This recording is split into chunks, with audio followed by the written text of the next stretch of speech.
¿Qué hacen los fanáticos de los negocios que logran crecer y mantenerse en el juego? Si sientes que tu negocio está estancado o que el crecimiento parece imposible, te invito a que veas esta conversación con Víctor Campo. Soy César Macías y esto es Fanáticos de los Negocios, consejos prácticos para negocios reales.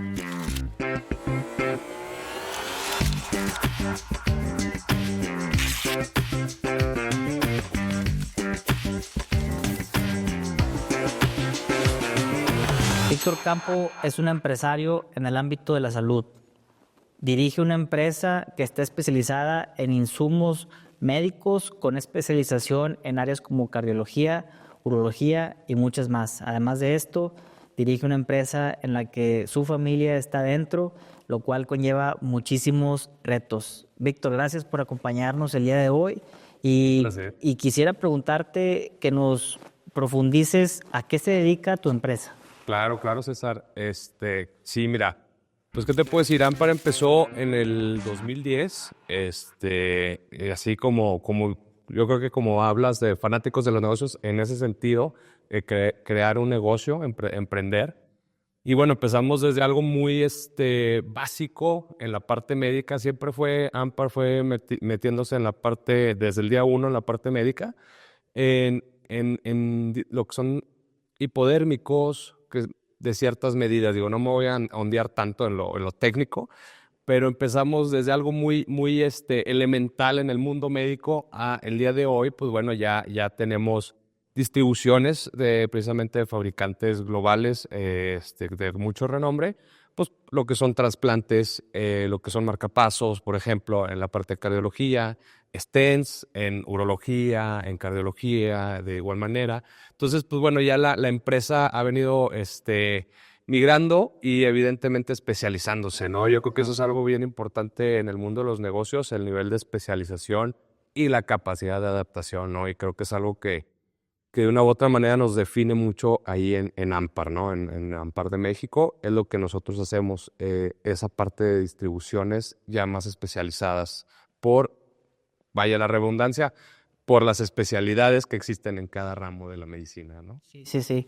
Y bueno, sabemos que tener cualquier negocio es un reto y más cuando específicamente hablas del sector salud, el grado de especialización y el grado de servicio que se requiere es muy importante y esto me lleva a la primera pregunta, ¿cuál fue el cambio más importante que implementaste para ver resultados en tu negocio? Claro. Híjole, pues el cambio más importante fue, de una u otra manera, la gente. Empezamos a profesionalizar la empresa. Es un poco paradójico eso porque pues empezamos, es una empresa familiar, como bien decías. Empezamos a trabajar mis papás y tu servidor, en este caso, y empezamos a crecer, pero había gente que entraba y no tenía ese nivel de compromiso. En la parte médica, y te lo comento rápido, se nota mucho cuando no estás dando un buen servicio porque incluso puede haber gente que fallece. Entonces estás en un tema que no hay un margen de error para la cadena de suministro, que nosotros estamos en esa parte, ¿no? Hacia los hospitales. Entonces, al final del día, tenemos que ser muy rigurosos, muy estrictos en ciertas políticas y muy rigurosos en el cumplimiento de objetivos. Es parte de qué fue el cambio y empezar a contratar a la gente correcta para que estuviéramos cada vez con mejor crecimiento en la compañía. Ok, Víctor, y esto me lleva a la siguiente pregunta, que entendiendo estos retos y estos desafíos, ¿cómo logras posicionar tu empresa en el mercado? Sí, claro. Mira, el tema de posicionamiento o cómo nos hemos venido posicionando, pues realmente es apegándonos y ser fieles a nuestra propuesta de valor, que pues bueno, te comento, es básicamente tener lo mejor al mejor precio en el momento indicado, ¿no? Parte de nosotros, en ese sentido, ha sido la recomendación de boca en boca. ¿En qué sentido? Nosotros atendemos procedimientos de estas especialidades, cardiología, urología, endoscopía, entre otras. Y pues bueno, al final del día, los médicos que están en esos procedimientos, de una u otra manera, sienten un mejor soporte por parte del staff de nosotros y claro, también del hospital, Pero bueno, al final del día el médico también dice, ¿sabes qué? A mí me gustaría que pudieras trabajar en un hospital Ángeles, Ampar.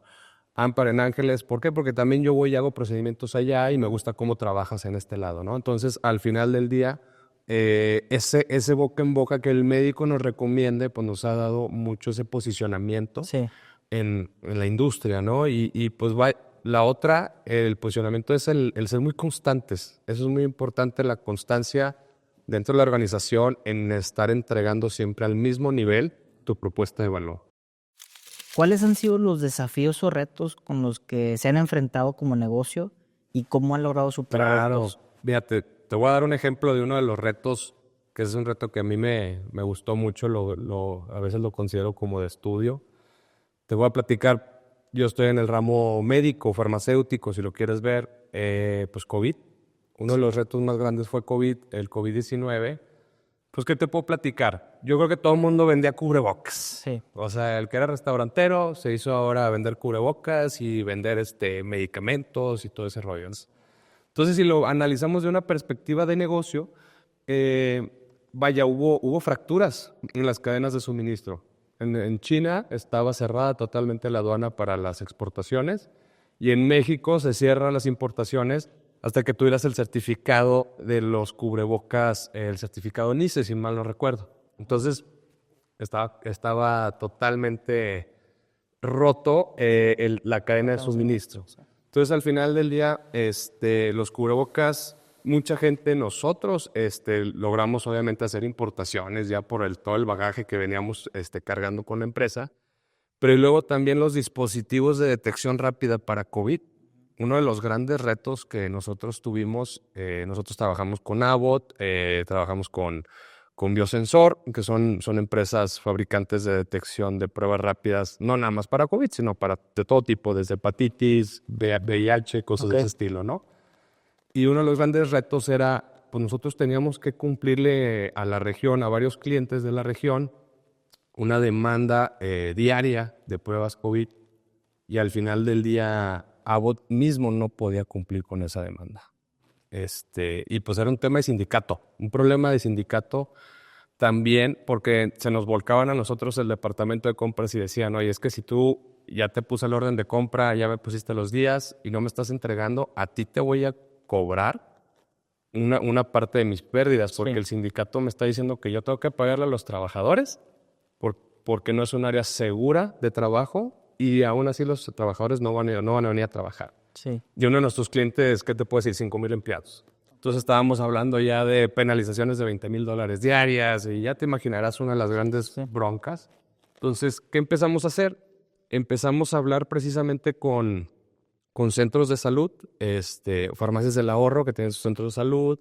Empezamos a hablar con gente de salud digna. Empezamos a hablar incluso con cámaras o con patronatos como Coparmex incluso, y empezamos a tocar puertas y logramos hacer otras compras, vamos a decirlo así, de gente que ya tenía planeado pero no tenía un nivel de urgencia. Entonces, sabes que nosotros sí tenemos un nivel de urgencia, obviamente pues vamos a pagar un extra por meternos a la fila, vamos a decirlo así, y al final poder abastecer a estas plantas que de aquí de la zona, de aquí de Coahuila y Zacatecas, abastecerles para que pudieran estar llegando. Entonces eso fue así uno de los grandes retos de pues casi ir a la quiebra a salir, ¿verdad? Y yo creo que eso nos dejó mucha enseñanza a cómo reaccionar a las crisis, a cómo estar atento a las adversidades, porque al final del día, parte de nuestro negocio y gran parte de muchos negocios es la cadena de suministro. Nosotros, si no vas al cliente final, pues tú eres parte de una cadena que estás entregando una propuesta de valor de la otra persona, ¿no? Entonces, al final del día eso a nosotros nos sirvió mucho de enseñanza para poder ir a buscar otras distribuciones. Sí. Entonces eso fue algo de mucha enseñanza. Este episodio fue traído a ustedes gracias a Matrix Signs, una compañía de seguridad y señalamiento vial que se dedica a facilitar la movilidad de las personas. Para saber más, da clic en el enlace que está en la descripción de este episodio. ¿Cómo pudieras decir a alguien que pudiera pasar alguna crisis en este momento y busca salir de esa crisis y busca crecer su negocio, qué consejo le darías? Claro, fíjate, qué buena pregunta, César. Yo el primer consejo que le daría es que se hable con la neta al cliente. Sí. El primer consejo que le daría. Al final del día, creo que yo he pasado por esos errores y muchos negocios hemos pasado por esos errores y hemos perdido clientes por no ser francos. Entonces, el primer tema, el consejo que yo le daría es, tienes que ser honesto, decirle la neta al cliente. Sí, obviamente, si ya traes un contrato y todo, pues al final del día, aunque le digas la verdad, pues eso no va a bastar. Sí. Pero si de origen dices, oye, ¿para qué yo voy y le hago una mentira a mi cliente? Al final del día lo vas a perder. O sea, por tratar de ganar más negocio con él y puede que no lo cumplas, muy probablemente lo vas a perder incluso todo el negocio. Entonces, el primer consejo que yo daría es ser siempre muy honesto, hablar con la verdad. Y si ya estás en una situación de que al final del día, porque pasa, oye, tú ya pronosticabas que sí podías entregar, que podías hacer esto y al final, oye, tu proveedor o tu fabricante te salió con una mala estimación, exactamente, te puede fallar. Pues al final del día tienes que tener, y creo yo que es importante, los competidores, tienes que tener una buena relación. Porque al final del día todos somos competidores en el ring, pero de una u otra manera también todos nos apoyamos. Sí. Entonces, parte de tener esa buena relación con competidores es, bueno, pues apóyame, sí, probablemente él va a hacer el negocio, pero tú no pierdes el cliente. Sí. Entonces, es importante tener buenas relaciones en el sector para poder dar pues al final del día contestar o hacer un plan de contingencia de abastecimiento en un caso muy extremo que no tengas inventario o no tengas al personal o algo de ese estilo, ¿verdad? Pero creo yo que donde puedes ir a buscar soluciones es pues en tu gremio, muchas de las veces. Ok. Una pregunta un poquito fuera del crecimiento es, hablando de los hábitos de un dueño de negocio y los hábitos que tiene dentro de su empresa. Claro. ¿Cuáles son los hábitos que tú personalmente como dueño de una empresa tienes ante los retos que se vienen y qué hábitos tratas de fomentar en tu empresa y con tus colaboradores? Sí, mira, en el tema de hábitos, la lectura, empezar a hacer lectura de todo tipo de temas. En mi caso, pues a mí me gusta mucho lecturas de negocio, lectura de lo que es la parte geopolítica. Me gustan mucho esos temas, pero trato de repente de leer alguna novela, aunque la sufra leyéndola, pero sí para despejar mi mente, ¿no? Eso es uno de mis hábitos ahí que todos los días se tiene que fomentar. El ejercicio es súper importante y eso lo fomentamos también en la organización.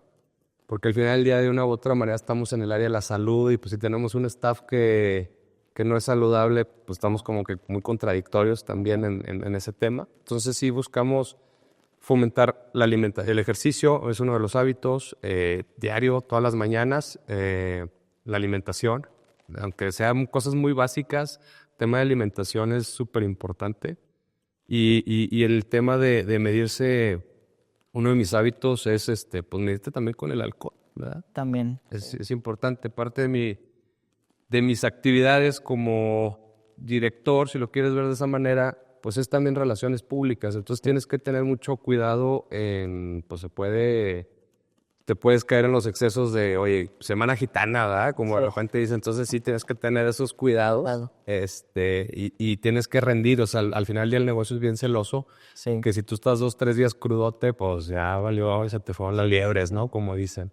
Entonces el chiste es estar siempre afilado, afinado a cualquier situación que se le pueda venir en el negocio. Entonces, como te digo, la lectura es muy importante para mí, el tema del hacer ejercicio, la alimentación, el descanso es muy importante. Y otro de mis hábitos que bueno, ahí me lo ha estado implementando mi señora, no tanto yo, pues el tender la cama. Empezar bien por eso, a tender la cama. Desde cosas básicas, exactamente. O sea, yo creo que parte de los hábitos es tener esas victorias bien sencillas que al final del día te va a lograr o vas a tener tú cada vez más confianza en ti mismo. Más que nada, porque eso es lo que te hace tener mejor, o sea, cada vez ir mejorando en tus hábitos es porque estás teniendo más confianza y eso te lleva a tener más compromiso hacia ti mismo y hacia lo que estás haciendo, ¿no? Y parte con el equipo de trabajo es eso de se tienen que ejercitar, tienen que comer bien, los traemos ahí con sus chequeos médicos para, oye, el que trae diabetes, pues ya no, al refresco ya no puedes. O sea, estamos ahí con ese tema. Y pues bueno, eso es lo que... ¿Crees que estos hábitos pueden ayudar ante el riesgo o el miedo al fracaso que definitivamente alguien puede pasar en algún momento de su día, ¿no? O de su semana? Claro, mira, yo creo que como yo de repente platico dentro de la organización, les digo, a ver, el miedo es excelente, tienes que tener miedo, pero no tienes que tener pánico. O sea, el pánico te va a paralizar en todo lo que vas a hacer. El miedo te va a hacer reflexionar antes de que te avientes y que te metas un fregadazo, ¿verdad? Vas a pensar dos veces antes de hacer las cosas, pero las tienes que hacer.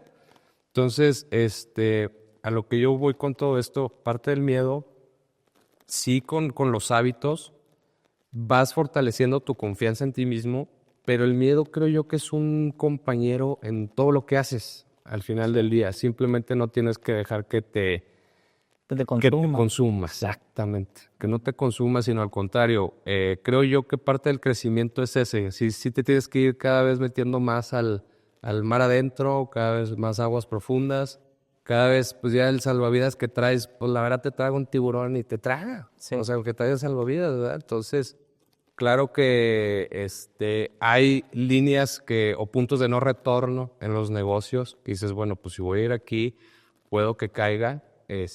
Parte de mi filosofía en ese sentido es que si el riesgo vaya a ir creciendo, pues que tengas un piso, probablemente no vas a terminar. O sea, si todo sale mal en tu proyecto, pues a lo mejor ya hubiera estado mejor que ni lo hubieras hecho, ¿eh? Sí. Pero al final ya sigues vivo en el tema de los negocios. Te puedes volver a levantar y puedes volver a crecer al paso de los años, otra vez a recuperarte, ¿no? Entonces, es parte de la filosofía que yo tengo al momento de agarrar un negocio, ¿no? Una acumulación de conocimiento de todos los negocios, ¿verdad? Exactamente. Sí. Escuchar estas historias nos recuerda que el crecimiento no es un sueño, sino una posibilidad real, si estamos dispuestos a trabajar por ello.